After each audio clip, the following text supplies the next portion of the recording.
Abba Father, I just want to thank you for the Shabbat, my King. I just want to thank you for the grace that we have in this time, that we still have grace in order to be able to gather together, even it be through the airwaves, Father. And I thank you that there is still grace, that we are still being able to travel in order to be able to be with friends and family, Father. And so I just want to thank you for the awesome privilege that we still have in this time to be able to come together as a body. And Father, I thank you that you alone are doing a work in this time. And I thank you for this Torah portion reading today. Just as you led the Israelites out of Egypt with a strong hand, Father, that you are wanting to be able to prepare your people, because very soon your people will be having to be led out with a strong hand again. And I praise and I thank you, Abba Yahuwah, because you are wanting a people that is going to be able to come to a place of humbling themselves, knowing that the time has come that more and more we need to come out from among the things of this world that is wanting to keep us captive. Father, I praise and I thank you that you alone need to be able to guide us in this time. Oh Father, if there was ever a time that there is a sheep that need to hear your voice, now is a time. Father, there is so many things that come so deceptively. They come and they sound so good, but yet it brings deception.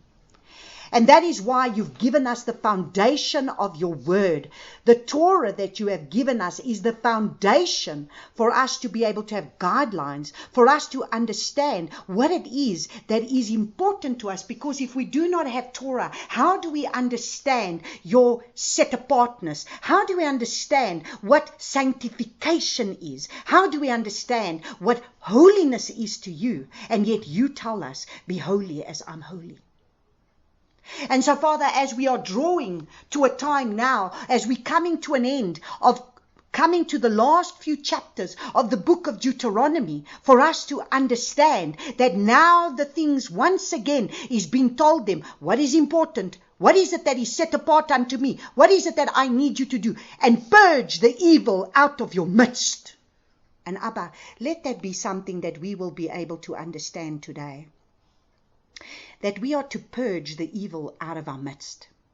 Because the word that you are very sternly bringing is that I want truth in your innermost parts. Now is an hour that we cannot anymore stand silent and be able to look at things and just be silent and let it go by. Because when are we going to raise up and be zealous? Zealous for our King. When last were we zealous for our King? When last will we be able to stand up and say, that's not right. I don't believe in that. I don't stand for that. That is not according to the word. Because we have just been people that have just taken everything the way that it goes. But there's going to come a time now that there was a time in the word when those disciples had to stand for truth. And the time is coming now when your people are going to have to stand for truth. And so I thank you, Abba Yahuwah, that you will make us be those people, that you will help us, Father. Help us to be those people that will be lovers of truth, lovers of your word, lovers of your presence, lovers of who you are and what you stand for. And everything about who you are and everything about what you stand for is the truth. And in the truth, there is no lie. And so I praise and I thank you, Abba Father, that you will help us, Father, to be able to come out, to be able to come forth, to be able to be set apart, to be able to be those that in this time, in this world that we live in, that we will not stand for things that is going to be an abomination to you. That if the world wants to go on its an abomination streak, let it go, but we will not partake of it. We will be those that will come out from these mystery religions. We will be those that will come out from this mystery Babylon that wants to once again entice us to drink from the wine of the fornication that the kings of the world are drinking from. But we are not those that will drink from the doctrines of demons. We are not those that will drink from the lies of the deception that has been given to us by the kings of the world. But we will be those that will be set apart, and we will stand even unto death. Abba Yahuwah, let there be a zealousness that will start to raise up within us. Let this apathy that your people have had up until now, where we have been in a stupor, in this place of where we're slumbering and sleeping, that we will no longer slumber and sleep, that we will understand the hour that is upon us, and we will understand that if we do not now start to stand up, knowing what you stand for limits what you fall for, and the hour must come now that we need to stand. And so I thank you, Abba. I thank you for this Torah portion, Abba Father. I thank you that you take us by the hand and that you lead us. I thank you, Father, that you will use me as a vessel that may able to bring your heartbeat to a people, Father. And Father, that you will be able to help us, Father, because I know that more and more the hour is drawing nearer and nearer, where our freedom will very soon be taken away from us. And we need to understand what is ahead of us in this hour, in this time. And you wanting a set apart people. This has been your heart's desire, to have a people that would be able to worship you, that would be able to love you, a people that will be willing to be set apart for you, a people that will be willing to reflect you to the nations of the world. That is all you wanted. So that they would know who you are by the presence that they carry. Because they carry your presence. But Abba, if we look at where the world is today, if we look at the intermingling that has come, and if we look at the deterioration of where we have come to over the decades, if we look just in the last 50 decades, where are we? If we look in the last 100 years, where are we? Where's the reverence? Where are we? We are so intermingled with the things of this world that we are no longer set apart unto you. And so, Abba Yahuwah, I really pray that today you just help us to be able to embark on this journey through these Torah portions, for us to really understand your heart of why you have given us these Torah portions, because this is what you revealed to me in going through this Torah portion. Do you not understand, my child? This is my heart. I am looking for a people, not because I'm trying to give you some bunch of rules and regulations. I am looking for a people that will do what is right in my eyes in order to reflect how I want them to be, how I want them to live, to reflect me and who I am. And at the end of the day, it's for your own good. And so, Abba Yahuwah, I just want to thank you. I thank you for this teaching, and I thank you for this Torah portion reading, and I thank you that you will lead us by the hand and guide us throughout it. I bless every single person that is listening, Abba, to these Torah portions, and that your prophetic revelation will come forth for people to understand. We do not keep Torah because it is a good idea. We do not keep Torah because we have to. We keep Torah because Torah is who you are. It's the essence of who you are. It's your holiness. And how are we going to ever obtain holiness if we do not understand what makes us holy? And so, Abba Yahuwah, I thank you, my King, that you would open up this Torah portion to us in Yeshua's name. Amen.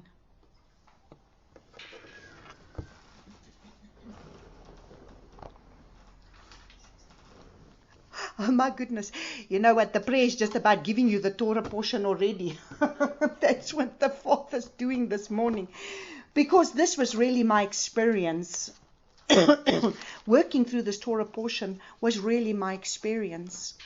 Where Abba really came to reveal his heart to me in this Torah portion. To be able to let me understand that, my child, you are not doing this Torah portion because this is because of the way you dress, or this is because of what you need to be able to, about the purging the leper out of the camp, or about the divorce, about about all these things that happens to be able to bring defilement, because at the end of the day, all of this is he says, purge the evil out of your midst. So why does he say, purge the evil out of your midst? Because he needs us to understand. He needs us to understand, what is it that he calls abomination? What is it that he calls that is evil, that we do not seem to understand? We just seem to think that it's okay. So when we're going to look at this Torah portion, and we're going to start in Deuteronomy chapter 21, and we start with the very first scripture that says, when you go out. So it's about going out. So what is Ki-Tetze? What is this Torah portion of Ki-Tetze? What is it about? So if we look at this Torah portion, it means when you go out. But it comes from a root word. And the root word is from the word yatsa. Yatsa. And what is this word yatsa? This word yatsa is the word for go out. It's the word for come out. It's the word for exit. It's the word for go forth. It's the word for depart. It's the word for break out, break forth, escape, send with commandments. Imagine this. So you're not just going to break out. You're not just going to bring forth. You're not just going to escape. You are going to go out sent with commandments. Now that, to me, really spoke volumes. Because you see, it doesn't help us just to come out. We are coming out. Why are we coming out? We are coming out because we understand His commandments. And when things don't line up with His commandments, then we must come out. It's to shoot forth. But listen to this. It's to stand out. Wow. Do we stand out in the world that we live in? Do we stand out? Or do we conform? What do we do? Do we conform? Do we do all that the world does? Do we want about what the world, are we about what the world is doing? Is that what, are we about that? So this Torah portion is very much in line in terms of the word of the Ki-Tetze. It's very much in line with the Exodus of Egypt. When He said, by a strong hand, He brought us out. So, by a strong hand, He brings us out. He brought us out. By a strong hand, He brought us out. So, if we go look at Exodus chapter 13, let's go see quickly Exodus chapter 13, so that we can just be reminded of to understand what is He telling us in this Torah portion about come forth, about bring forth, about break out, about escape. It's like we need to escape. It's like, can you imagine someone escaping? When you escape, it means that you're a prisoner. You are a prisoner in something, and you need to escape. To break out. If you think about it, when you are in jail, you got to break out and you got to escape. So you are in something that has kept you captive, and you now need to break out. You need to break forth. So, in Exodus chapter 13, verses 14, it says, and it shall be when your sons ask you in time to come, saying, what is this? Then you shall say to him, by strength of hand, Yahuwah brought us out of Mitzrayim, out of the house of bondage. That is what the root word of this Torah portion of Yatzah is about. Bringing us out from that place, escaping from that place of the house of bondage. So we do not want to be captive in the house of bondage. We want to stand out. We want to break out. We want to escape. But what are we going to be sent forth with? Interesting, because they are coming out of the wilderness, going to come into their promised land. So they are being sent out. When you go out, you are going to go out with what? With the authority, sent with the commandments. Then if we look at Psalm 142 verses 7. Let's just look at Psalm.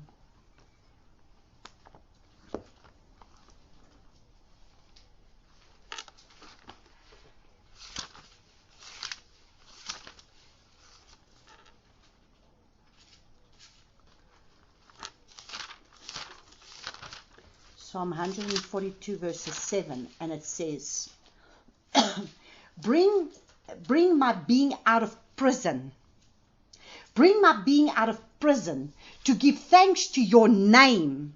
So you see, he needs to bring us out of the place of where we are in bondage so that we can bring praise, we can bring thanks to your name. Let the righteous gather around me because you deal kindly with me.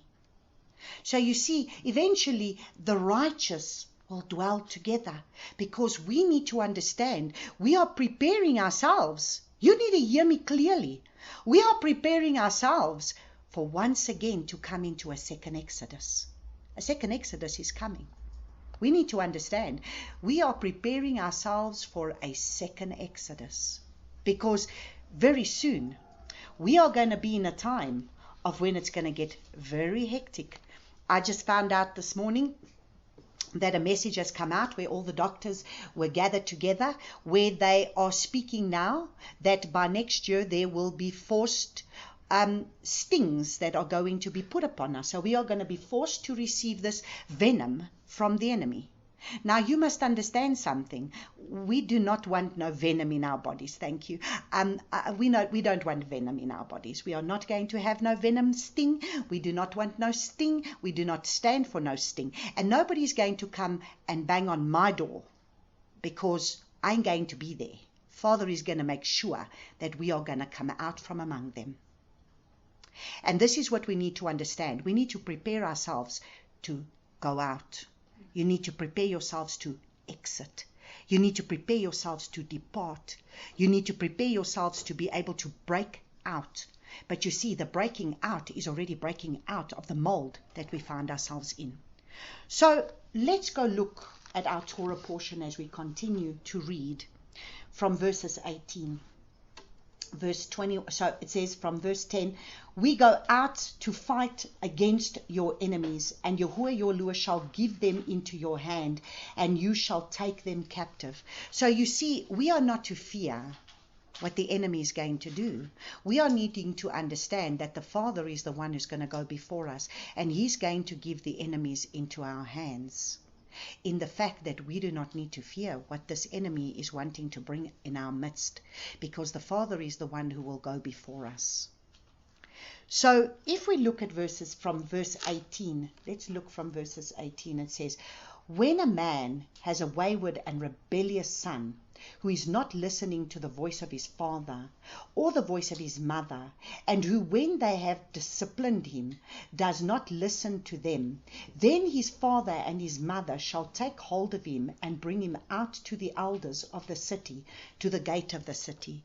Now the Father really wanted me to be able to zone in on this, because this is the time of where we're living in. We are living in a time of absolute rebellion. Because you know what? We are in a time when children just do not listen to parents anymore.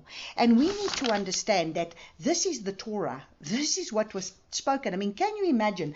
Yeah, it says, then all the men of the city, in verses 21, and then all the men of the city of his, all the men of his city shall stone him to death with stones. Thus you shall purge the evil from your midst, and let all Israel hear and fear. Now, do you see, right now, we are certainly not stoning our children. We certainly are not. We can't even discipline them. Because in the world that we're living in right now, if you're going to discipline your child, you can be put in jail. So I want you, today you are going to understand how society has changed. You need to understand why he's saying you need to come out. Because you are going to understand the rebellion of the society that we are living in and the deterioration. Do you know, in my day, if I just backchatted my father or my mother, I would get a hiding. In this day, children just speak to the parents as they feel. And it's just acceptable because the culture has so changed that it's just become more and more rebellious. So if we look at Ephesians chapter 6, let's go to Ephesians chapter 6. So we're going to be on a little journey here today, going backwards and forwards in scripture, but just make sure you stay in Deuteronomy because we are going to focus on Deuteronomy. So if we go to Ephesians chapter 6, and it says, so that we can see, for those people who want to turn around and say, well, the Torah is not important because the Torah is done away with. For those people, we are going to see in this Torah portion how, my goodness, the Torah has already been everything about the renewed covenant is going back to the Torah. The only difference is they're not going to stone a person like they did then. We have grace now that we may repent because we've been given the blood of Yeshua in order to repent.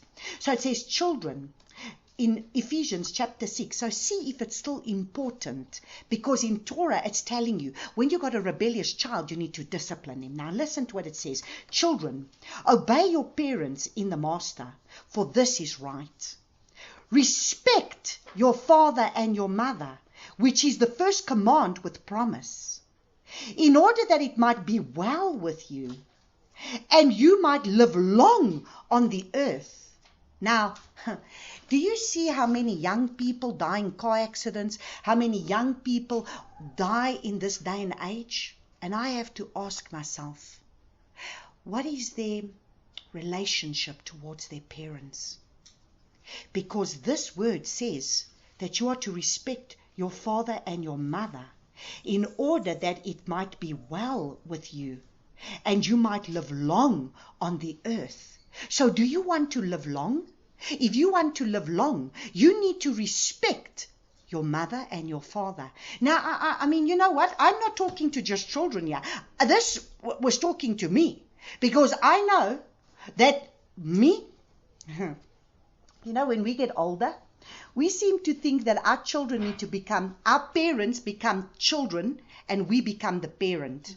And I'm talking for myself here. I'm not talking to you. I'm talking for me. Because this has been a struggle that I myself have been going through. Because you see, now that my mother is like 78, and now that I am like in, 51, I seem to think that I can all of a sudden try to tell her what needs to be done. So this is just the way it is. And we like a cat and a dog, and then I want to fight with her. Until the father said to me, my child, you need to understand something. She's your mother and you to respect her. And then I realized, it doesn't matter how much I think I can preach. I must put this into practice. And it starts with me being able to respect my mother. She's the only, my father has passed away, but I have my mother. And you know what? They do become like children. And they do think they know everything. But at the end of the day, it's not my place to think I'm going to dishonor her or disrespect her by wanting to think that I can tell her what to do. I have had to now come to a place, and I'm speaking, and I might be speaking to one of you here today. I might be speaking to one of you because I know that this is what happens. And so we need to understand everything needs to put in its rightful order. And that's why the Father had to highlight this to me, to say this is what goes on, because we, even as we get older, we tend to think that it's okay now, we don't need to adhere to this because this is only to adhere to when you are a child. No, this is to adhere to for throughout your life. And even though she will say things to me and I will get so irritated, Father is dealing with me and saying to me, child, you need a change. You need to embrace her. You need to love her. So you know what? I don't have a problem in exposing my sin because it's my sin. And I know that this seems to be a problem with a lot of us that get older. So I want you to not read the scripture as just a person who's now had little children. You need to read the scripture as you get older because it's there. And so therefore, we need to understand. And then it says, and you fathers, do not provoke your children, but bring them up in the instruction and admonition of the master. Now, you see, this is where some of us have gone wrong, and you can't turn back the clock. I mean, I wish I had, from when my children were little, I wish I was able to have known the Torah, and that I was able to bring up my children in the ways of Torah from the time that they're little, because it's wonderful to have done that. But I didn't have that privilege. But you know what? If you have little children, then this is what you need to teach your little children now already. Because at least if you're teaching them in the right way. So this is where we are today. If we go look then, let's look at 2 Timothy chapter 3. Let's go to Timothy. 2 Timothy chapter 3, this is where we're living right now, and this is the problem of where we are right now. The problem of where we are right now is in 2 Timothy chapter 3 from verses 1. And it says, but know this, that in the last days hard times shall come. This is where we are. You must understand, hard times are going to come. For men, listen to where we are. If you want to hear where we are, this is where we are. For men shall be lovers of self. Oh yes, lovers of self. Lovers of silver, boasters, proud, blasphemers, disobedient to parents, thankless, wrongdoers. This is where we are. Unloving, unforgiving, slanderers, without self-control, fierce, haters of good. So imagine, haters of good. So even that which is good, they're going to tell you it is bad. That which is right, they will tell you it is wrong. So they will call what is evil good, and they will call what is good evil. And this is where the world is right now. And they will be betrayers. People will betray you. You must understand. That's why the word that the Father gave me last week was, you shall not trust people that you used to trust before, because brother will turn against brother. They're going to betray you, because you must understand, already family members are turning against each other because you choose not to take a sting into your life. Betrayers. There will be betrayers. There will be reckless, puffed up, lovers of pleasure rather than lovers of a lure. How many people I have heard, even as I was talking to my son, and he said, Mom, I was horrified to see how many of my friends, that because now they've, brought out that you can go and take the sting, and you can take it from the ages of 18 now to 35 or whatever it is. And he said, Mom, I couldn't believe how many of my friends on their status turned around and said, or even people, young men that he works with, saying, wow, finally it's there for us. And they're so eager to go have this done. And when he speaks to them and he says, what is your reason? No, we want to travel. We want to travel. It's all about we want to travel. So you see, lovers of pleasure. We want our life to go back to the way it was before. We want to be able to gather in our stadiums, to be able to go watch our rugby matches. We want to be able to gather in our movie houses. We want to be able to go out to restaurants. We want to be able to enjoy the life that this world has to give us. So because we want life to go back to the way it was, we will resort to whatever it is, because we are those that love pleasure. We have been taught to love pleasure. So it says that they will be those betrayers and those loving pleasure more than loving a lure. Having a form of reverence, but denying its power. And turn away from these. Turn away from these, for among them are those who creep into households and captivate silly women, loaded down with sins, led away by various lusts. So you see, it's all about the lusts of the flesh that we're dealing with at the moment. Always learning. So this is the thing. There are people that are always learning, but never able to come to the knowledge of the truth.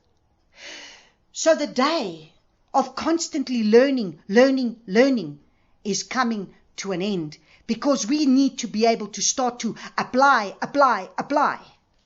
So it doesn't help me to know the truth and not to apply the truth that I know. And this is why it's now getting to the place of where it's becoming this is now when it's you know what, it's the rubber hits the tar.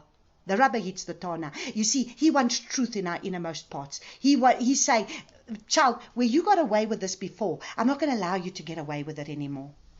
Because you see, if we don't learn to start to stand for truth, what is going to happen? Remember, a little leaven, just a little bit of a leaven. So a little lie with truth is going to contaminate what? So we've got to be very careful with what we listen to. We've got to be very careful with who we listen to. Because a little lie mixed with, you see, a little truth, a lot of truth. But there's a deception of a lie. And that's why even this morning I was listening to this video, and this video is doing the rounds.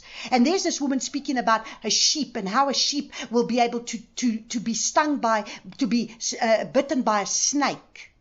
And yet the venom goes in it and it doesn't contaminate it. And it says, even though they put the sting in you, even though they put a sting in you, the blood of Yeshua is not going to affect you. So what is she actually saying? It's okay. You can go ahead, take the sting, because you got the blood of Yeshua.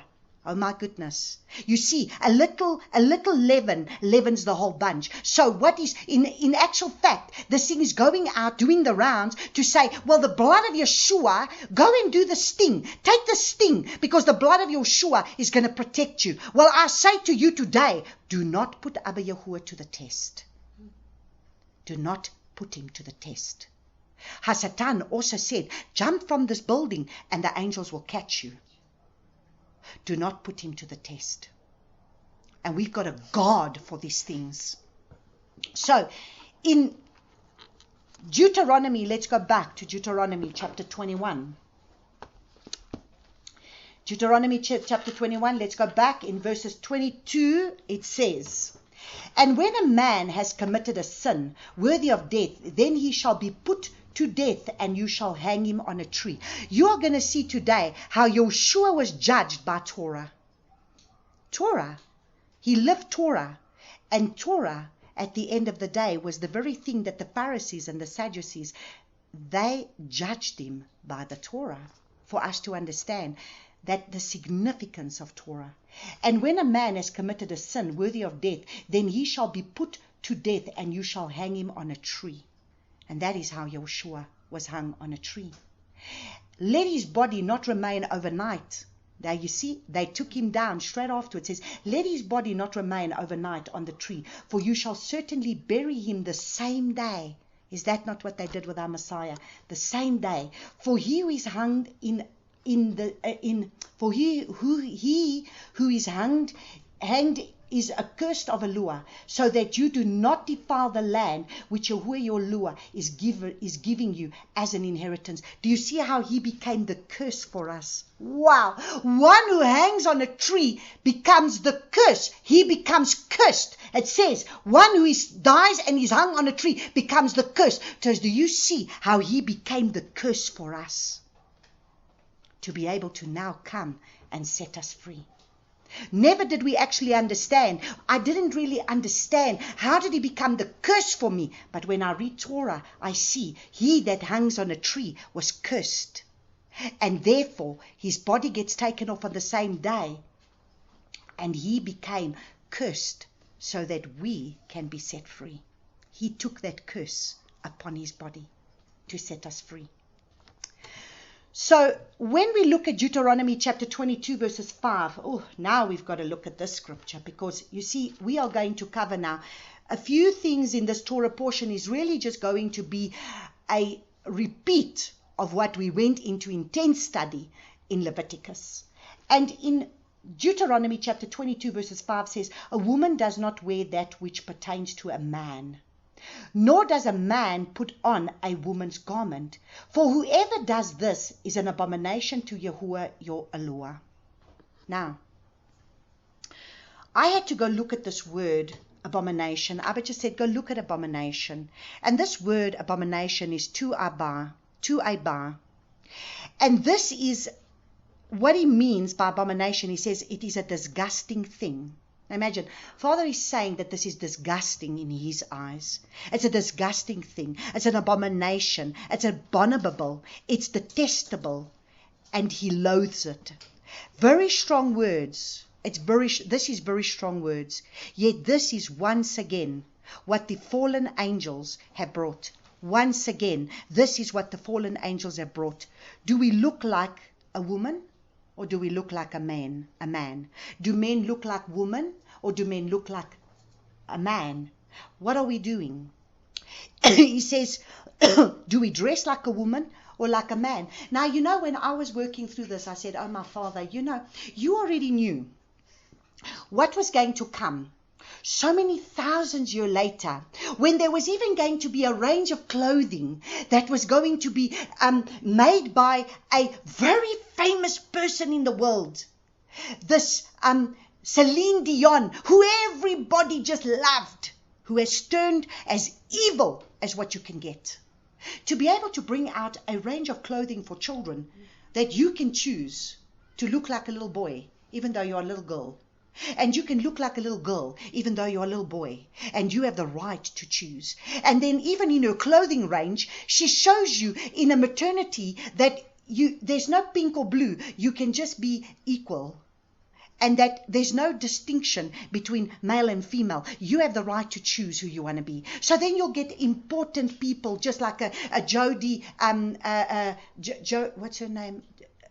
Angelina Jolie and Brad Pitt's little girl that can now make a choice and start to dress like a little boy, even though she's a little girl. So every single time you see her, you get confused because you don't know. Is she a little girl? Is she a little boy? Let me tell you something. In the land of Israel, you are never going to be confused whether a little boy is a little boy or a little girl is a little girl, because especially amongst the Orthodox Jews. Because if you're going to look at it amongst the worldly Jews, there's a problem. But if you got the Orthodox little the Orthodox little children, you will know. Because let me tell you something. The little boys, they will grow their hair, because they then, at the age of 3 years old, they shave their hair and then they leave the little locks on the side. So up until the age of 3, the little boys have long hair. So it's difficult. You think it's a beautiful little girl. You think, oh, what a cute little girl. Oh, you know that's not a little girl, because she's wearing a little pants. This little boy is wearing a little pants and is wearing a little top, and you will never see a little girl wearing a pair of pants. You will not.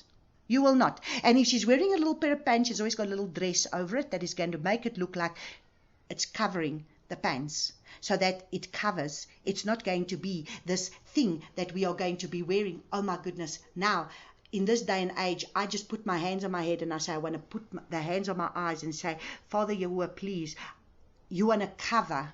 You are embarrassed to be a woman, to see how women dress, because the rate of the falling of what the serpent seed has brought upon woman is it's scary, because it's woman that is the problem, because the serpent seed came to defile woman from the time of when it was in the book of Enoch. It says the angels came to be able to teach women how to dress to seduce men. So at the end of the day, they're either dressing to seduce men, or they're either dressing to be like men, but they are not like they should be.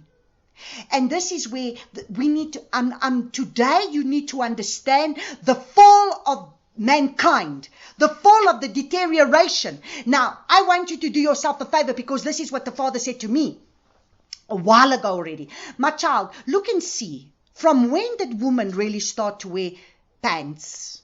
Look and see. Not that they still wore their dresses, but they would wear pants underneath, but they would wear dresses. From when did this come? This came only in the 1900s. Every movie that you watched before then, there was no such thing. Women used to wear dresses. They would wear skirts. That is the way it was. And that is the way it used to be. But now, the fall of man has brought such a way to be able to get women to lose their identity as a woman. And because why? All of a sudden, you must understand that if you really go and understand, I do not have time in this Torah portion to be able to do this, but if you understand, Father once gave me a whole revelation of how this fallen angels from the time of the late 1800s came to be able to bring in this thing of the woman's lib. It was all about bringing woman's lib. Then they wanted to be able to bring in they brought in women to be equal to men, where women could now have the same jobs as men, and women could now go work, and therefore their children were no longer at home.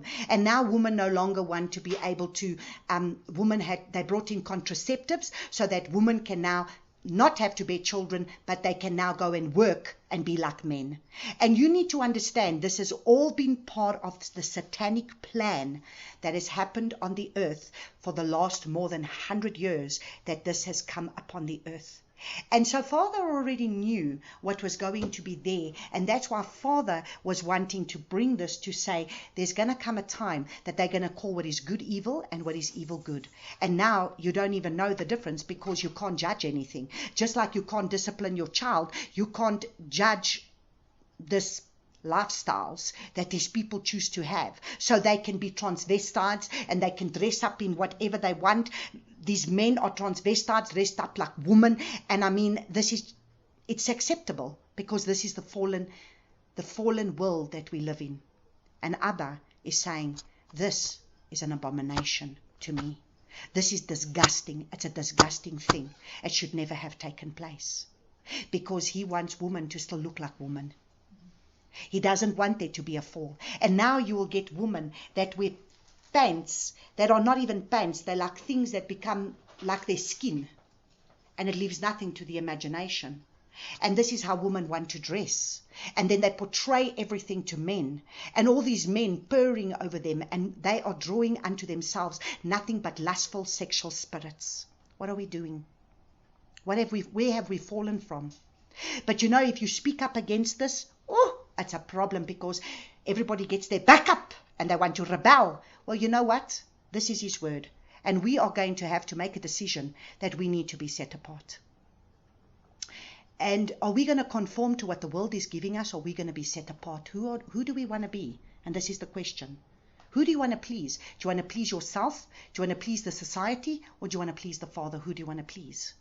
So I am not saying that a woman shouldn't wear pants. I'm saying if you do, make sure that you still look respectful to be able to look like a woman. That you are still dressed and covered in such a way that you will still look like a woman. So when we get to Deuteronomy,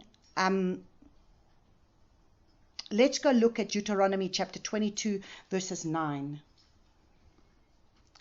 Do not sow your vineyard with different kinds of seed, lest the yield of the seed which you have sown and the fruit of your vineyard is defiled. Do not plow with an ox and a donkey together. Do not put a garment of different kinds of wool and linen together. Okay. So here we go again. Everything, we covered this already in Leviticus, where the Father said it's all about the mixed seed. Father doesn't want mixed seed. Now we will take a lemon tree, and then we will put a root of a orange tree in it to be able to breed a different fruit. And then we will be able to bring a grape that we'll be able to bring another thing into it to make it be seedless. So we get seedless grapes.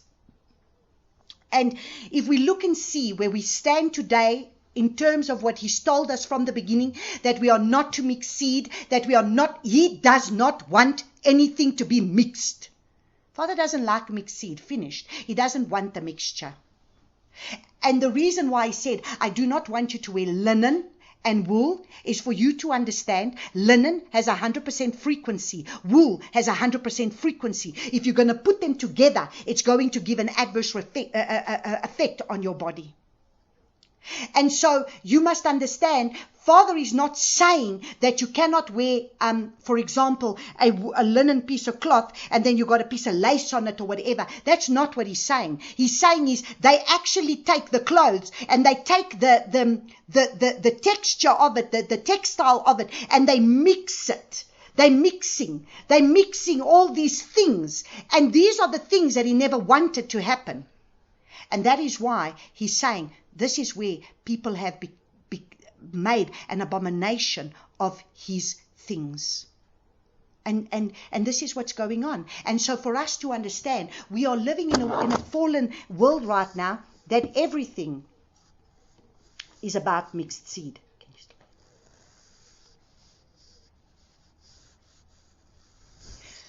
So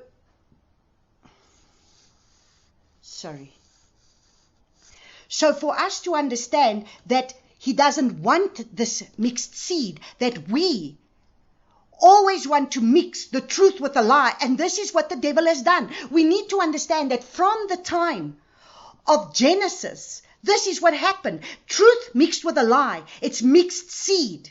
Father doesn't want it.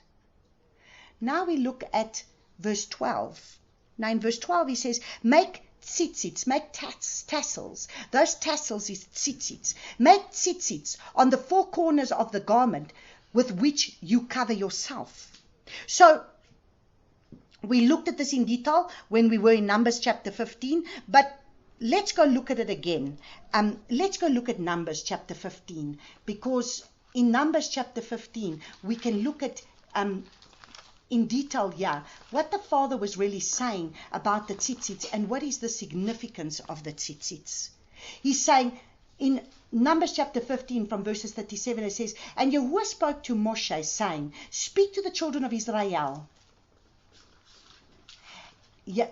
and you shall say to them to make tzitzit, to make tassels on the corners of their garments throughout their generations, and to put a blue cord in the tzitzit of the corners. Now listen to what he says. And it shall be to you.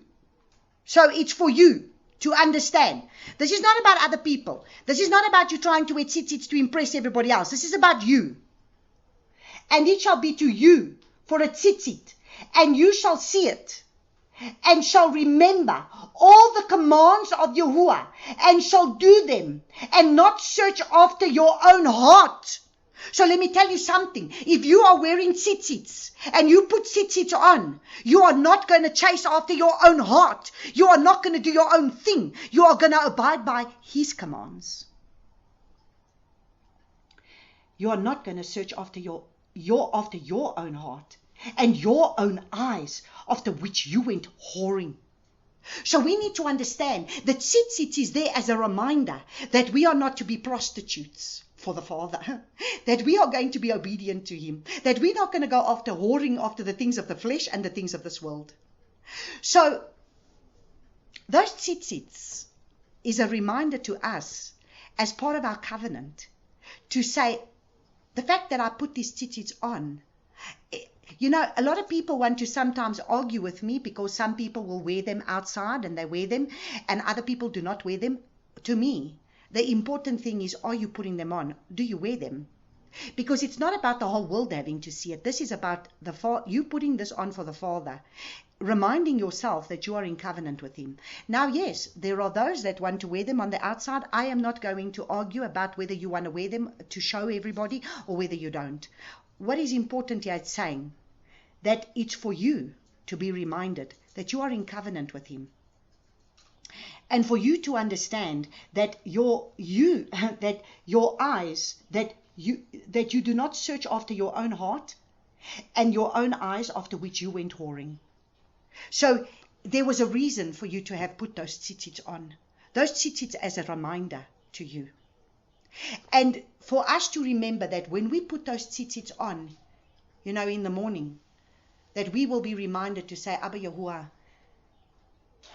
if I'm going to put these tzitzits on, there is a responsibility that I have in order to understand that I am going to be obedient to you, that I'm not going to go my own way, I'm not going to do my own thing, I'm going to follow after you. And this is his Torah, and he's telling you to put them on. I'm not telling you to put them on. He says, speak to the children of Israel, and you shall say to them to make tzitzits on the four corners of their garments throughout their generations, and to put a blue cord in the tzitzits of the corners, and it shall be to you for a tzitzit, and you shall see it and shall remember. He's telling you to put it on. I'm not the one who's going to tell you to put it on. It's between you and the Father. I know that I had people saying to me, why do you not wear tzitzits? And I said, when the Father tells me to put tzitzits, I will. And the Father did, and he spoke to me, and I did put tzitzits on. So let's go to Deuteronomy chapter 22. Deuteronomy chapter 22, now we go look at from verses 22 to 30. Now it says, when a man is found lying with a woman married to a husband, then both of them shall die, both the man that lay with the woman and the woman. Thus you shall purge the evil from Israel. So, when a man is found lying with a woman married to a husband, so this is really talking about fornication here. It's talking about adultery. And then it's talking about, I'm not going to read the whole thing, but it's going to be, it says, and the man who lay with her. So this whole word talks about being able to, that even if a girl that is not married but goes and sleeps with a man, and it's talking about a man does not take his father's wife nor uncover his father's skirt. So everything over here is talking about, so let's just read, when a girl who is a maiden, verse 23, when a girl who is a maiden is engaged to a husband, and a man finds her in the city and lies with her, then you shall bring them both out to the gate of that city, and shall stone them to death with stones. The girl because she did not cry out in the city, and the man because he has humbled his neighbor's wife. Thus you shall purge the evil from your midst. But if a man finds the girl who is engaged in the field, and the man takes hold of her and lies with her, then only the man who lay with her shall die. You know, we're going to look at chapter 22 and we're going to look at chapter 24. So I'm going to then go back to chapter 23, but now I just want to look at chapter 24, where it says, chapter 24 from verses 1 to 4, and it says, when a man takes a wife and shall marry her, then it shall be, if she finds no favor in his eyes, because he found a matter of uncoveredness. I want you to understand this very carefully. When he found a matter of uncoveredness, what it means that he has taken her, that she has been in a place of nudity, she has been in a place of indecency, she has been in a place of where she's been uncovered. So basically, she has no longer got her virginity.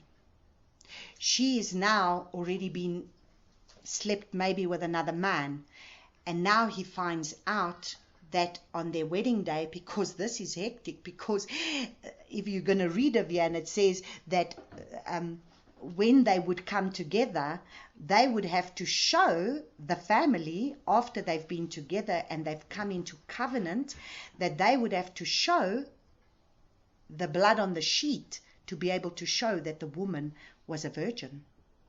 If not, that means she's been uncovered. That means she is no longer pure. And this was a sin.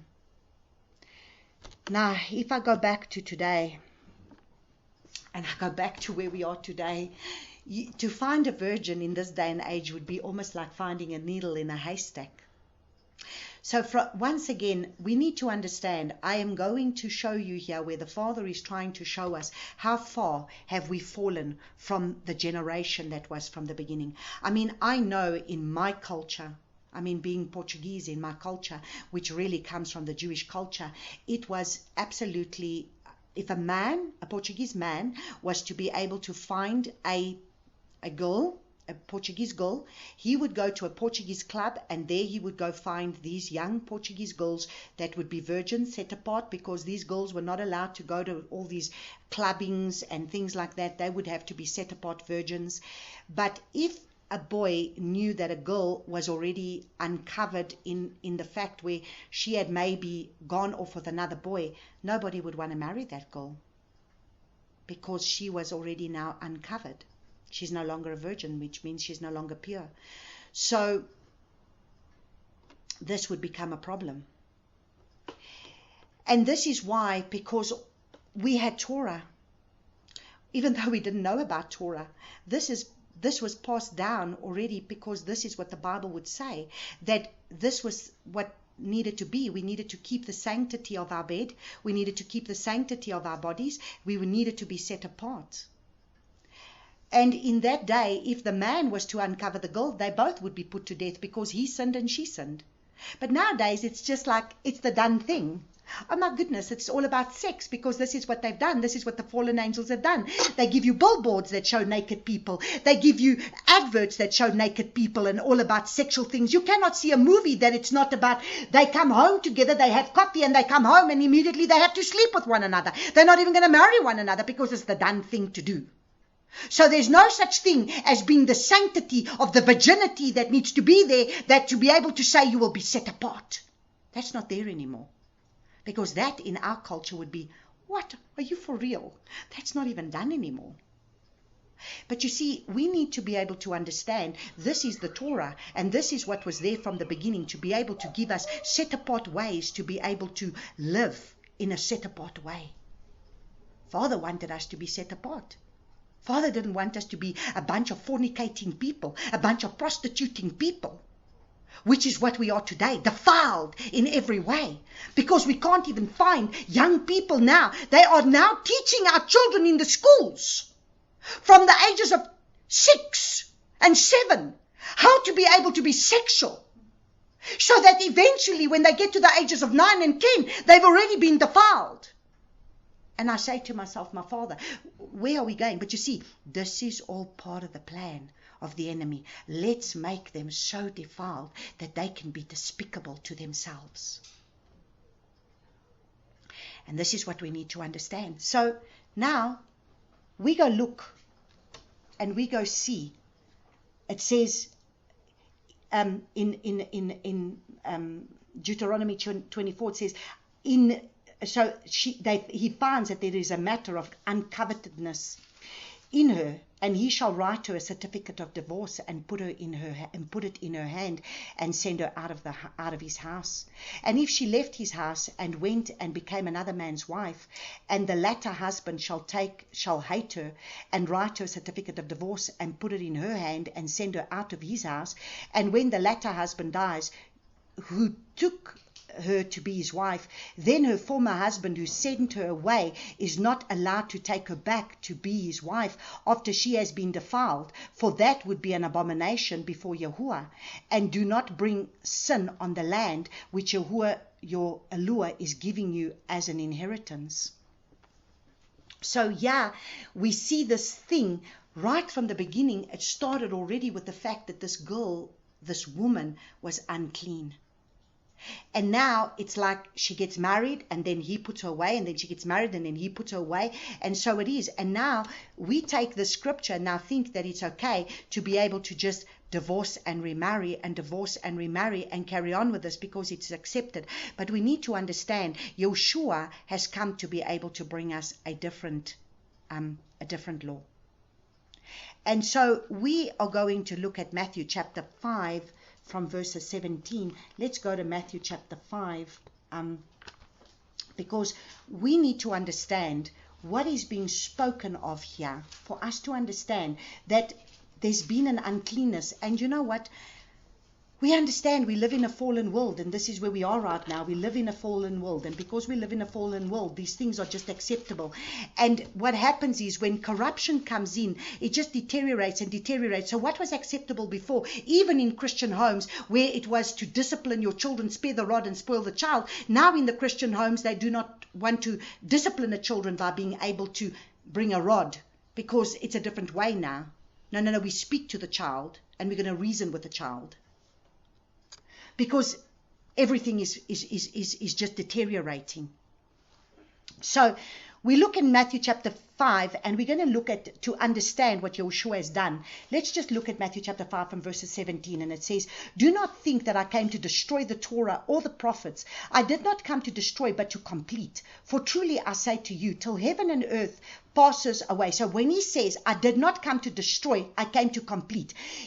That word complete means he came to establish, he came to uphold, he came to enhance, he came to enhance. So let me explain to you what this is. If your car, if your petrol in your car is half full, okay, you come to top it up.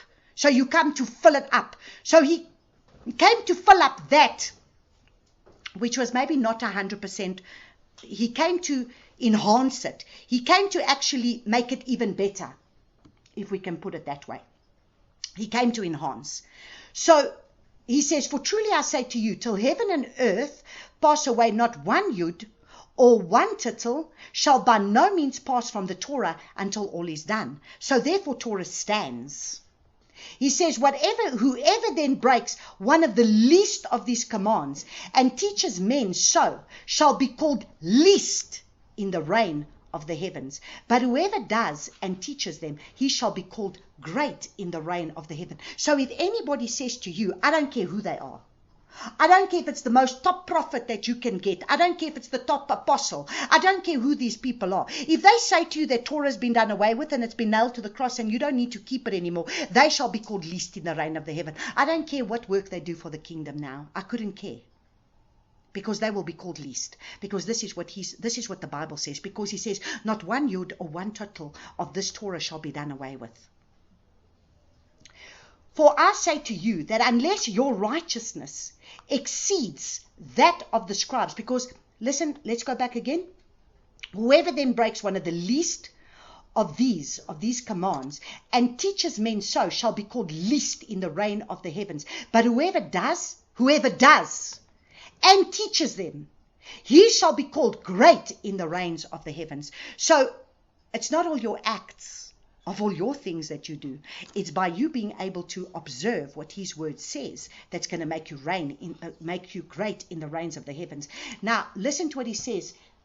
So we are in Matthew chapter 5 from verses 18. Now we're going to look at verses 18. For truly I say to you, till heaven and earth pass away. Has heaven and earth passed away? No. So until heaven and earth pass away, not one yud or one tittle shall by no means pass from the Torah till all be done. So now we know Torah stands. So now Yeshua has come. And now we need to understand, he's saying Torah stands. So who's the only one who's going to have the authority? Remember, Moshe said that there will come another prophet. That's what we read in the book of Shoftim, in the Torah portion of Shoftim last week, that says there will one that is going to come. And you are to listen to what he says. There will be a prophet that will come, and the prophet is going to teach, and that prophet is going to have to teach Torah. So the prophet cannot come against what Torah says. The prophet comes to enhance and to expound on Torah. So listen to what he says. Now, if we start looking from verses 21, and it says, so he's coming to expound. You heard that it was said said to those of old, you shall not murder. So if you murdered, what would happen? You would be put to death. He says, you heard that it was said, to those of old, you shall not murder. And whoever murders is liable of judgment. But I say to you, okay, this is Yeshua speaking. I say to you, who's got the only authority. Remember, Moses said, there will be a prophet that will come, and you are to listen to what he says, because he's going to come and expound on Torah. I say to you, whoever is wroth with his brother without a cause shall be liable of judgment. And whoever says to his brother, Racha, shall be liable to the Sanhedrin. But whoever says, you fool, shall be liable to the fire of Gehenna. If then you bring your gift to the slaughter place, and there you remember that your brother holds whatever against you, leave your gift there before the slaughter place, and go first make peace with your brother, and then come and offer your gift. So what is Yeshua saying? Yeshua is saying that, you see, if you are so much as angry with your brother, now before murder, you would be put to death. Now what is he saying in the Torah of the Spirit? In the Torah of the Spirit, he's saying, if you so much as hate your brother in your heart, you have already committed murder. Why? He's dealing with the very first sin that came from Cain and Abel, because Cain hated Abel in his heart, and because he was angry with his brother, anger brought about hatred, which brought about murder. So you are already in danger of committing murder. So now he's going to the origin of the sin. So the sin was not the committing of the murder. The sin was the hatred of the heart. So let's get our heart in order. Go make right with your brother. Go and make right with the one that you know that he's got something against you. Go make right with that brother, so that you can heal the hatred in your heart. Because the hatred of the heart will not only commit murder, a physical murder, it will commit murder with the lashon hara. It will commit murder with the words that will come out of our mouths. Go make right with your brother. Go sort out with your brother. So then he says in verse 27, you heard that it was said to those of old, you shall not commit adultery. Okay, that was the other one that you got stoned to death for. Do not commit adultery. But I say to you that everyone looking at a woman to lust for her has already committed adultery with her in his heart. Once again, he's dealing with the root of the sin.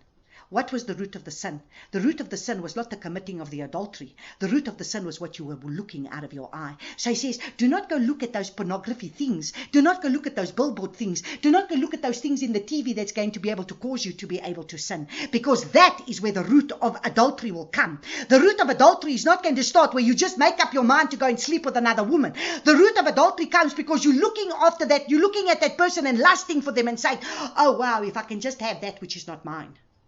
At the end of the day, it's not yours. You cannot have it. But you look at it with your eye and you start lusting for it with your eye. And if your eye causes you to sin, what does he say? If your eye causes you to stumble, pluck it out and throw it away from you. For it is better for you that one of your members perish than for your entire body to be thrown into Gehenna. And if your right hand causes you to stumble, cut it off and throw it away from you. For it is better for you that one of your members perish than for your entire body to be thrown into Gehenna. Because what has brought on the divorce? What has brought on the divorce and remarriage? What has brought on the divorce? The adultery that was already caused from the beginning. Because someone went and lusted after someone, or someone went and slept with someone, or someone went and committed the sin. Because at the end of the day, it's the sin of fornication or the sin of adultery. It's either that you went and fornicated with a person because you lusted in your flesh and you went and fornicated, or otherwise you went and committed the adultery because you looked at it and you wanted it for yourself when it wasn't yours. So now what does it bring? It brought about the sin of divorce. So let's go and see. Because that was the only reason that was given for divorce. So we seem to have this idea that it's the divorce for everything and anything. So he says, and it has been said, whoever puts away his wife, let him give her a certificate of divorce. Now this is Yeshua speaking. But I say to you, that whoever puts away his wife, except for the matter of whoring, because that was what was spoken in the Torah, the matter of whoring, makes her commit adultery, and whoever marries a woman who has been put away commits adultery. So at the end of the day, this is a problem. So let's go a little bit further, because remember, Yeshua came to enhance, Yeshua came to expound, Yeshua came to be able to up the stake of what was written there. So let's go to Mark. Let's go to Mark chapter 10. You see, because now everything and anything goes. Now everything is acceptable. Where are we today? The divorce rate is almost higher amongst Christians than it is actually amongst, and then you get groups out there that it's like you can just go ahead and marry more than one person. You can just be married to as many people as you want because you can actually just do this. Now listen to what Yeshua says. So he says in verse 2, and the Pharisees came and asked him,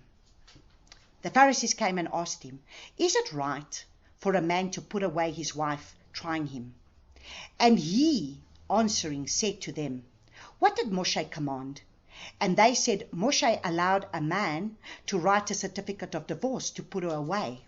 And Yeshua said to them, because of the hardness of your hearts, he wrote you this command. Now, I want you to quickly, as I'm reading this, I was saying, just go read it from quickly. I want you to stay there, but just quickly go a little bit back and read Matthew chapter 19. Just go quickly back and see. Matthew chapter 19. Now, look at what it says over here. Matthew chapter 19 from verses 5. And it says, now listen to what he says. And the Pharisees came to him, trying him, and saying to him, is it right for a man to put away his wife? From verse 3, Matthew 19 verse 3. Is it right for a man to put away his wife for every reason? Is it right for a man to put his wife? For every reason, because this is what had happened with the people eventually. They were putting away their wife. If she didn't cook properly or didn't look properly or didn't do this properly, they were putting her away for every and any reason. And he answered and said to them, did you not read that he made them at the beginning male and made them male and female? And said, for this cause a man shall leave his father and mother and cleave to his wife, and the two shall become one flesh. Not the three, not the four. The two shall become one flesh. He didn't go make Eve and another woman. He made Eve. So that they are no longer two, but one flesh. Therefore, what the Lord has joined together, let man not separate. They said to him, why then did Moshe command to give a certificate of divorce and to put her away? He said to them, because of the hardness of your hearts. Moshe allowed you to put away your wives, but from the beginning it was not so. Joshua is bringing another order. And I say to you, whoever puts away his wife, except on the ground of whoring, and marries another, commits adultery.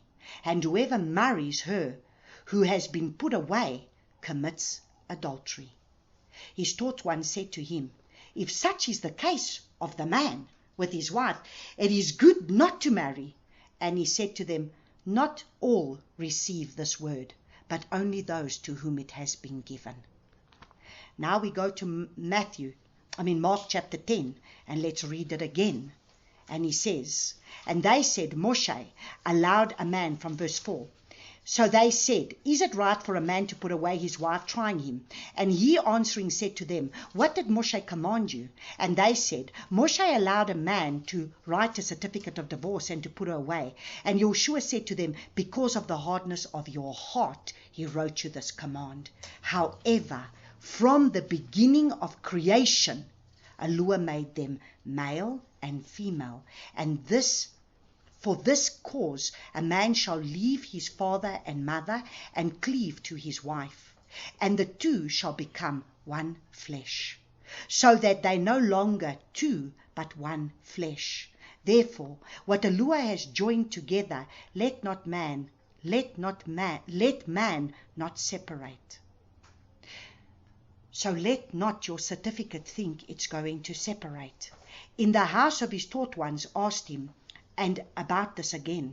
And he said to them, whoever puts away his wife and marries another commits adultery against her.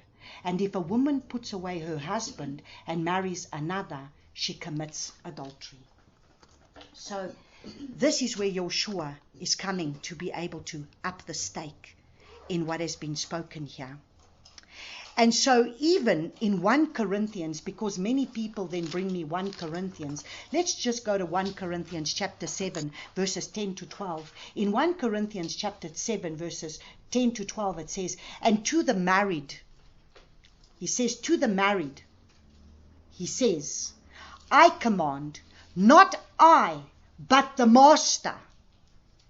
Because there's people that want to teach out there, well, if the person doesn't serve the father, I'm okay to be able to divorce the person. He turns around and he says, and to the married, I command, not I, but the master. A wife should not separate from her husband. But if she is indeed separated, let her remain unmarried, or be restored to favor with her husband. And let a husband not send away a wife. And to the rest I say, he says, they say the rest I say, not the master, I say. So let's make a distinction between what is Paul saying and what is the master saying. So we need to make a distinction, because there he says, I say, not the master. If any brother has an unbelieving wife and she thinks well to live with him, let him not send her away. And a woman who has an unbelieving husband and he thinks well to live with her, let her not send him away. For the unbelieving husband has been set apart in the wife, and the unbelieving wife has been set apart in the husband. Otherwise, the children would be unclean, but now they are set apart. So you see, we need to understand these things, because there's many things that have unfolded, and there's many doctrines that have unfolded, and there's many teachings that are out there. But we need to get back to the truth of the word. This is this truth. This is not what I say. This is not what I preach. We got to get back to not listening to what man preaches and what man teaches. We got to get back to what Yeshua preaches, to what the Bible preaches, to what is going on, to what has been spoken in Torah, and to what has been uplifted in Torah, to what has been, you see, before you could just murder a person and you're going to be stoned to death in the law. He's saying now you murder, you actually start the murder in your heart. The divorce was allowed, but the divorce was because it was the hardness of your hearts. But now I'm saying to you, this is the only reason why I allow it. And you will not divorce for every and any reason, because I don't allow that. So he's speaking. So we need to just get back to what he says. So let's go back to our Deuteronomy 23. But this is for you to see. Everything about this Torah portion is for you to see where is the world today. From where have we fallen? From where have we fallen? Because now young people get married, not with the idea that we are married for life. It says for better, for worse, you make an oath. The oath that you make before the Father is binding. I make an oath before the Father. This is also in the Torah portion about making an oath. If you make an oath before the Father, you need to be able to stand by that oath. If you make an oath and you say for better, for worse, in sickness and in health, for richer, for poor, until death do us part, then you are to stick by that oath that you have made before the Father. But now it's not an oath anymore. I don't like what's going on. And what is the reason? Well, I can just go and look at my secretary that looks good in my office, and now she's going to, dress in a certain way, and she's going to come onto me in a certain way, and now this is just it. This is what's being done because it's acceptable. It's done. Again, the deterioration of where we were to where we are now, to where it was and to where it is now. The sanctity of marriage is no longer there. We do not get married to be able to stay married anymore. We get married already with the idea that if I don't like what you do, I'm going to divorce you.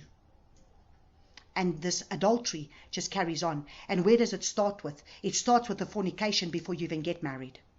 So for you young ladies and young men that are still single, stay set apart to the Father until the marriage bed. Because otherwise you open the door to the enemy that brings the defilement that comes into your marriage. Because it just opens the door to those sexual demons that want to take us out at the end of the day. Let's go back to chapter 23.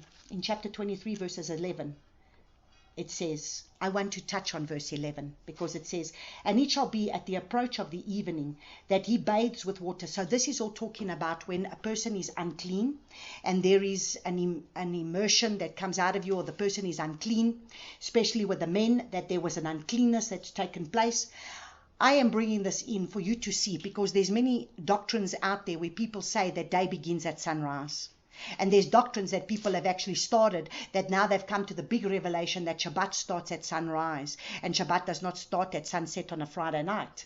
Now listen carefully. It says, interesting that it says, and it shall be that at the approach of evening that he bathes with water, and when the sun sets, let him come into the midst of the camp. So when the sun sets, he's going to be set apart for a day, and when sun sets, he's going to cleanse himself at evening, and as the sun sets, he's going to be able to now go and bathe himself, and now he's going to be clean to come back into the camp, because the day has begun at sunset. For us to understand, I just wanted to bring that in. In verses 14 it says, for Yahuwah walks in the midst of your camp to deliver you and to give your enemies over to you. Therefore, now this is important, listen. Therefore, your camp shall be set apart, so that he does not see unclean matters among you, and shall turn away from you. So Father wants nothing that is unclean in our midst. Now we need to understand, Father does not want the defilement. Father does not want that which is unclean. Now if we go to, let's just go to Leviticus chapter 11 verses 44. Leviticus chapter 11 verses 44, he says, because he says that therefore your camp shall be set apart. He wants our camp to be set apart. So if we go to Leviticus chapter 11:44, it says, "For I am Yahuwah your Elohim, who shall set you. I am Yahuwah your Elohim, and you shall set yourselves apart, and you shall set apart, for I am set apart. And do not defile yourselves with any swarming creature, the one creeping on the earth, for I am Yahuwah, who is bringing you up out of the land of Mitzrayim to be your Elohim, and you shall be set apart, for I am set apart." Now, if we look at 1 Peter 1 verses 16, it says, "Be set apart as I am set apart." In Leviticus 19 verses 2, he says again, "You are to be set apart because I am set apart." So let's look at to be set apart. To be set apart we cover every time, but we're going to continue to cover it because we need to understand what does Father mean by set apart. And this is what we are going to focus on now. To be set apart means to be holy, means to be kadosh. It's the word in Hebrew for kadosh. It's set apart, it is holy. To be consecrated, to be sanctified, to be dedicated, to be separated, to keep oneself apart, to separate oneself. So do you remember what was our Torah portion? What did we say? What is the Torah portion? We need to stand out. We need to break out. We need to escape. We need to be send with commands. So that's the yatzah from the Ki-Tetze. We need to understand that we need to break out. We need to be able to bring forth. We need to escape out of the defilement, out of the things of this world, because he wants a sanctified, he wants a dedicated, he wants a set apart, he wants a consecrated, he wants a purified, he wants a sanctified person. He wants a set apart person. So he wants us to break out. He wants us to escape out of the things of this world that keep us captive. All these things that we have read that are keeping us captive. So, if we go look now at John chapter 17, my favorite scripture, one of my most favorite scriptures in the Bible, from John chapter 17. Let's look at verse 17. John chapter 17 verse 17 says, "Set them apart in your truth. Your word is truth." Now, I want you to understand that there is nothing that people are going to be able to say. You cannot set yourself apart unless you start setting yourself apart in truth. You can try and do all your holy things. You can speak all the nice things that you want to be able to speak, but you need to understand, for you to be set apart, you are set apart in truth. It's truth that sets us apart. It says, "Set them apart in truth. Your word is truth." Listen to verse 19. "And for them I set myself apart, so that they too might be set apart in truth." So at the end of the day, what is the Father saying? He's saying, I want you to be able to understand. You need to start setting yourself apart in the truth.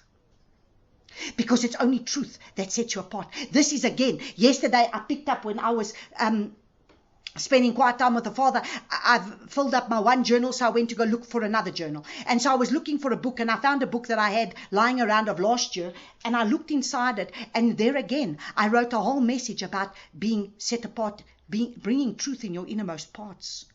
We have to start understanding. We need to start being set apart in truth. So let us go and look and see. Sanctification.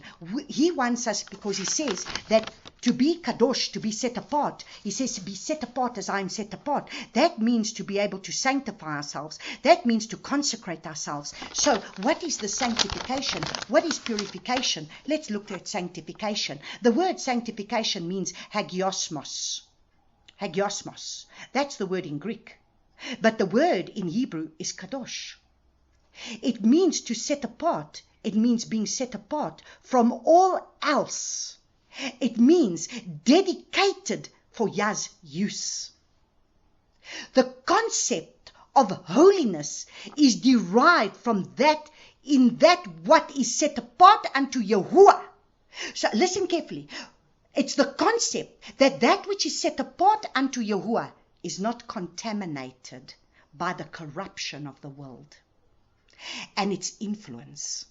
So it cannot have the corruption of the world and its influence. So we are not supposed to allow the things of the world to corrupt us. That means you cannot allow a sting from the world to bring corruption in the body that is sanctified, purified, set apart unto the Father. It is wholly set apart to Him in purity. So sanctification requires us to choose to set ourselves apart from everything in this world that would keep us from being dedicated and pure and consecrated for Abba's use. This is what we need to do, and this is why Abba teaches us. Let's go look at 1 Thessalonians chapter 4. Let's go to 1 Thessalonians chapter 4. 1 Thessalonians chapter 4, from verses 1 to 5, it says, "For the rest then, brothers, we beg you and call upon you in the Master Yeshua, that you receive from us how you should walk, and to please Eloah, you should excel still more. For you know what commands we gave you through the Master Yeshua. For this is the desire of Eloah." Listen carefully. "For this is the desire of Eloah, your set apartness, that you should abstain from whoring." Are we whoring with the world?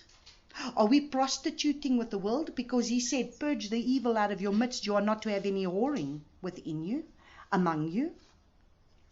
"That each one of you should know how to possess his own vessel in set apartness." Listen, that each one of you should know how to possess his own vessel in set apartness, not in passion of lust, like the nations who do not know Eloah.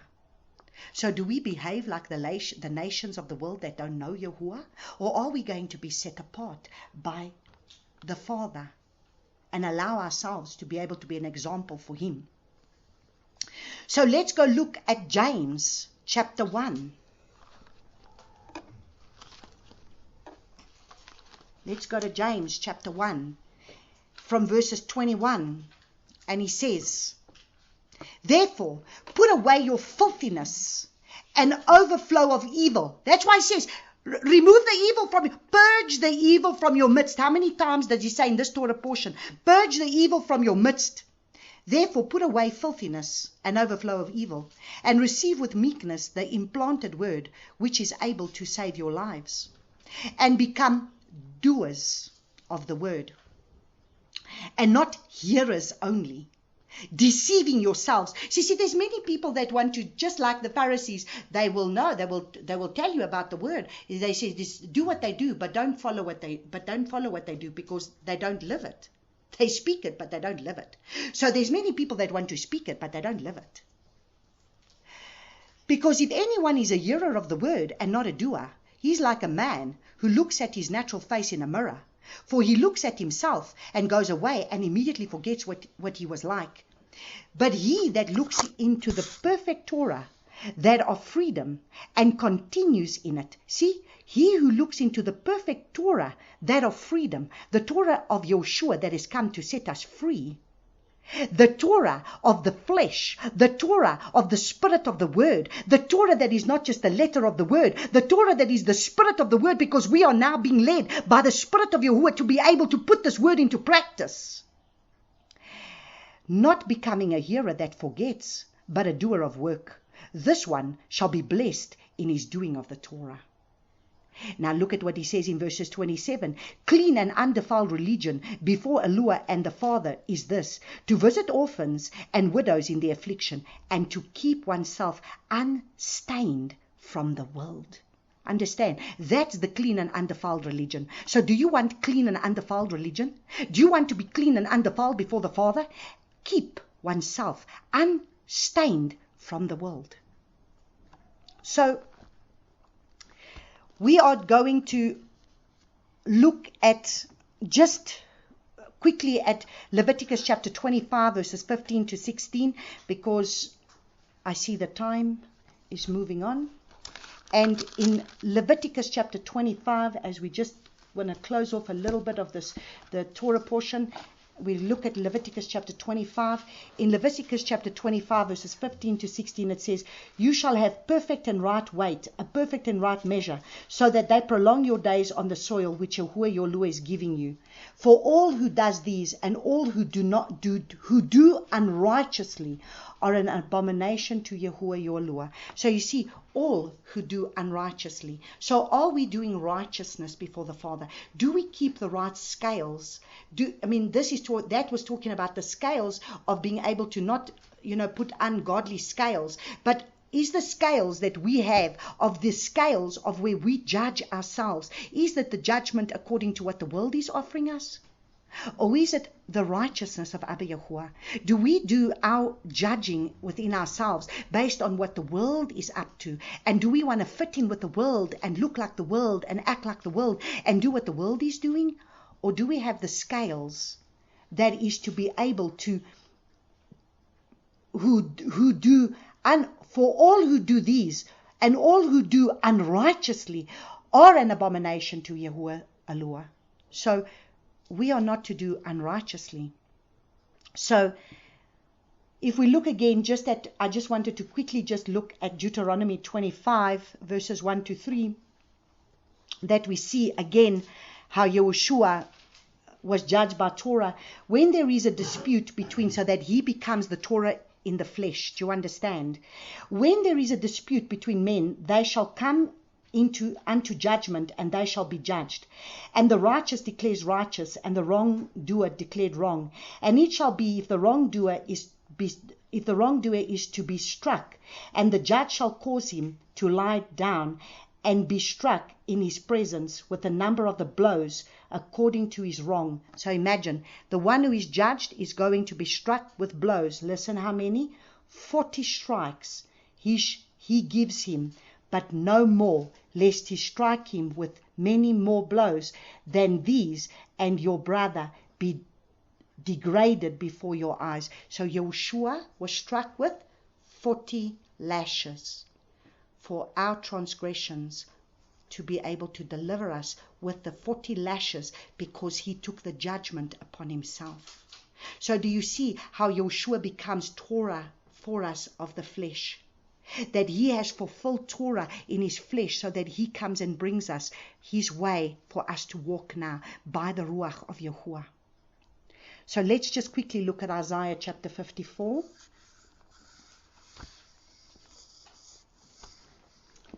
Isaiah 54, which is the half Torah that we are to read.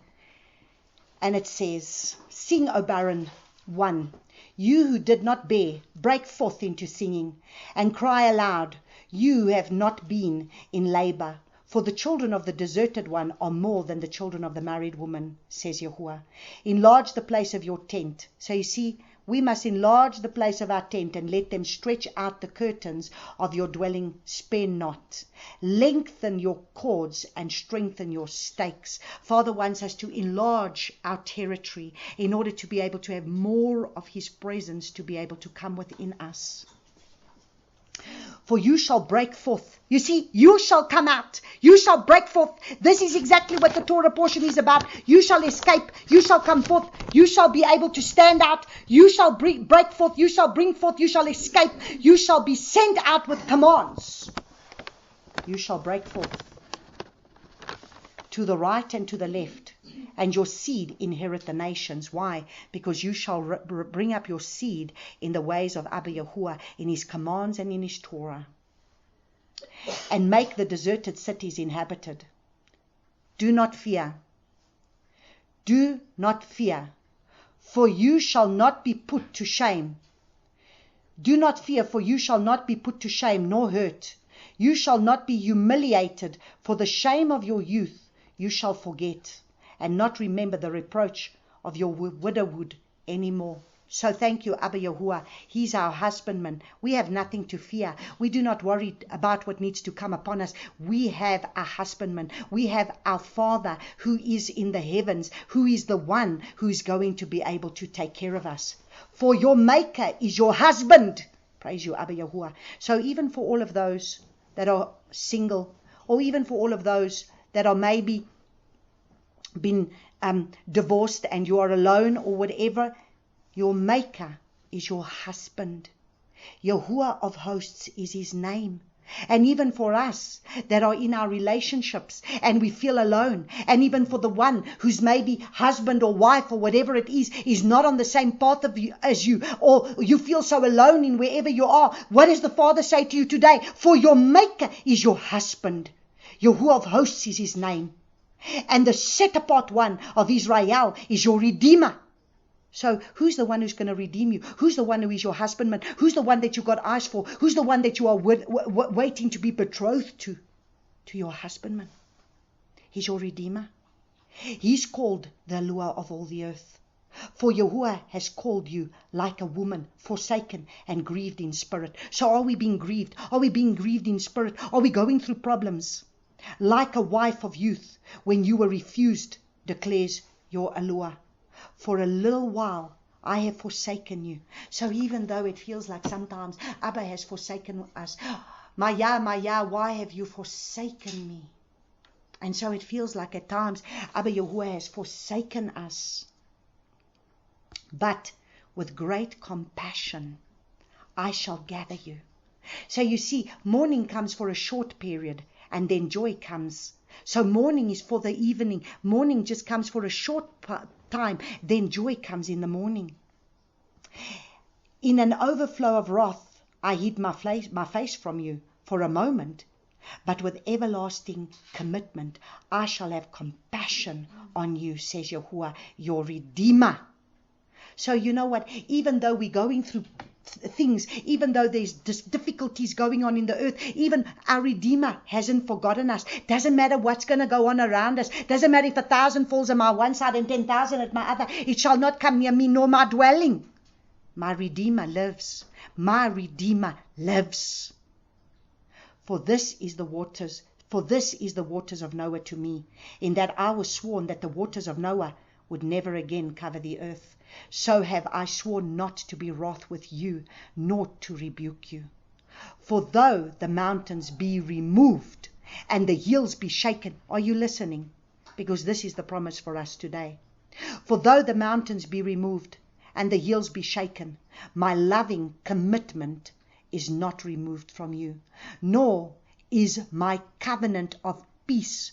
Okay, so are we going to accept what is going on the earth, or are we going to be in the covenant of peace? Whose covenant are you willing to make covenant with? Do you want to make covenant with the things of this world that's going to bring nothing but heartache and destruction? Or are you going to make covenant with Abba Yahuwah and his ways of Torah, and you're going to come out of everything and you're going to come out with his commands? You're going to escape everything of this world that is going to hold you captive, and you're going to come into the covenant of peace.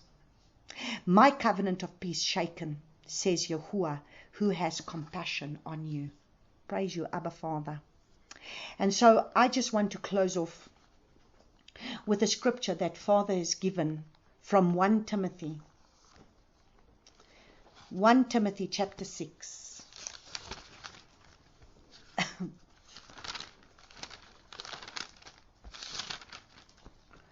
1 Timothy chapter 6.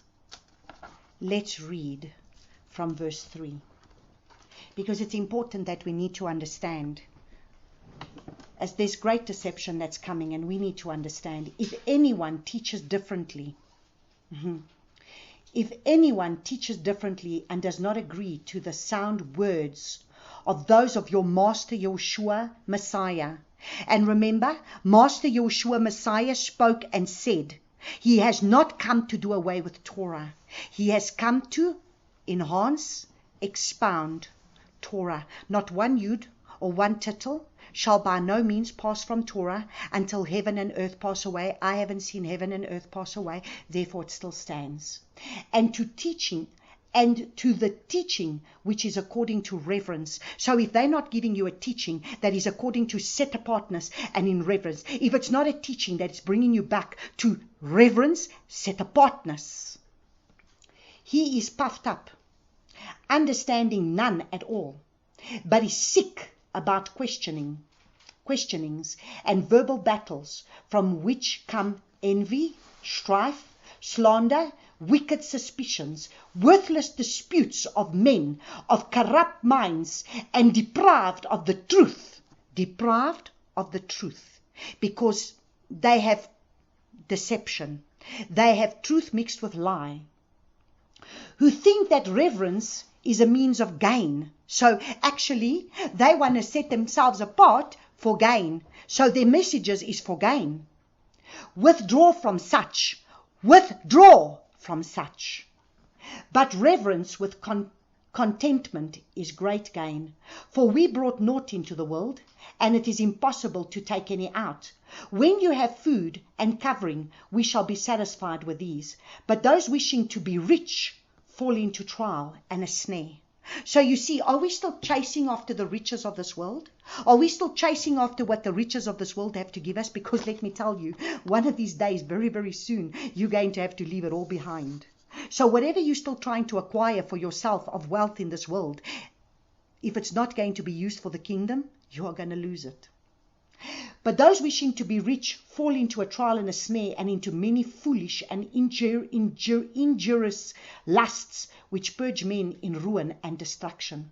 For the love of silver is the root of all kinds of evil, for which some, by longing for it, have strayed from the belief. Listen, for some, for longing for it, chasing after it, have strayed from the belief. So you are going to see many who are going to fall in the next few months, when they no longer can work, when they no longer can keep alive, because if the forced sting is coming, this forced sting of the venom that they want to bring upon us is coming, and they're going to say, like it was in Israel, they are going to say that they're going to pass a law to say, if you are not going to receive this sting, you will not be allowed to work, and you are not going to be able to earn a salary, and you are not going to be able to have these luxuries of the world that you are accustomed to.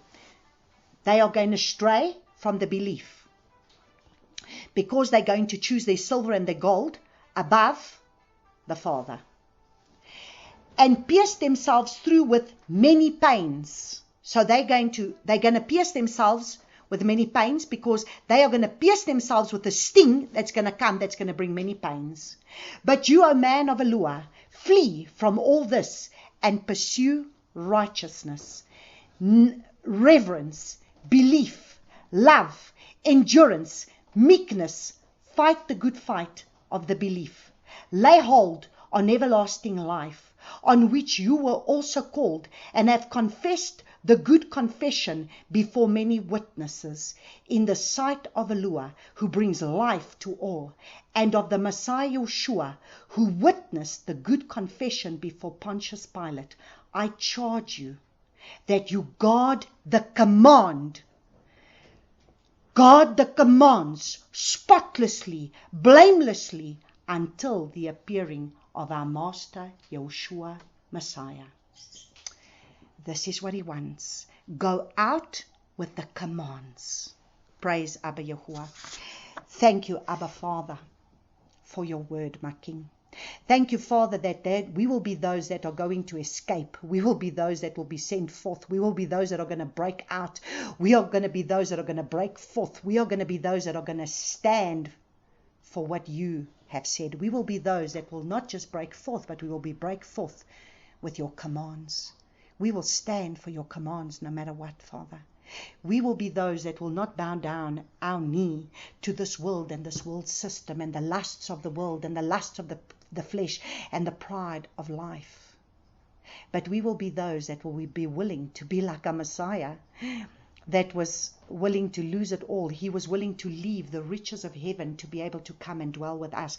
Are we willing to leave the riches of this world to be with him? Are we willing to be like Abraham that said, leave your father's house, leave everything that you have, follow me? Are we willing to be like the disciples when Yeshua came on the seashores of the seashores of Galilee and said, come and follow me, and I will make you be fishers of men? Are we willing to be those, Abba Father? Help us in this time, Father, that we will be those that will be able to come forth, that we will be those that will be able to escape the things that are coming upon the earth. So, Abba Yahuwah, I just want to thank you for this powerful word. And I thank you, Father, that you have said, purge the evil from your midst. Father, that which we see that is evil, that is within our lives, that we will be those that will be able to be zealous enough to want to purge the evil from our midst. Father, I pray that you will help us to be able to have eyes to see and ears to hear, Father. Help us not to be those that are just hearers of the word, but help us to be able to be those that are doers of the word. Help us to be able to have a heart that hungers and thirsts for righteousness. Help us to be those that will be able to have a heart that hungers and thirsts for the truth of your word. That we will be those, Father, Abba Yahuwah, that are not just going to be hearers of the word, but the doers of the word. So, Abba, our Father, I pray that I thank you that Yeshua became an everlasting covenant for us, a promise, the Prince of Peace, that has given us this everlasting covenant of peace, because he is the Prince of Peace, who is the one that has already gone before us, the one that has taken us by the hand and say, follow me. Abba Yahuwah, help us in the days ahead that we will be those sheep that will truly follow Messiah Yeshua, and they will know his heartbeat. I'm going to say it's not just to be able to hear his voice, but to know his heartbeat in our innermost being.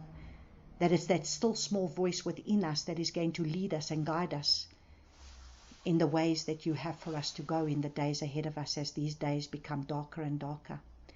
I thank you for this word, Father. I thank you that your word comes to set us free. I thank you that your word helps us to be able to know the truth from the lie.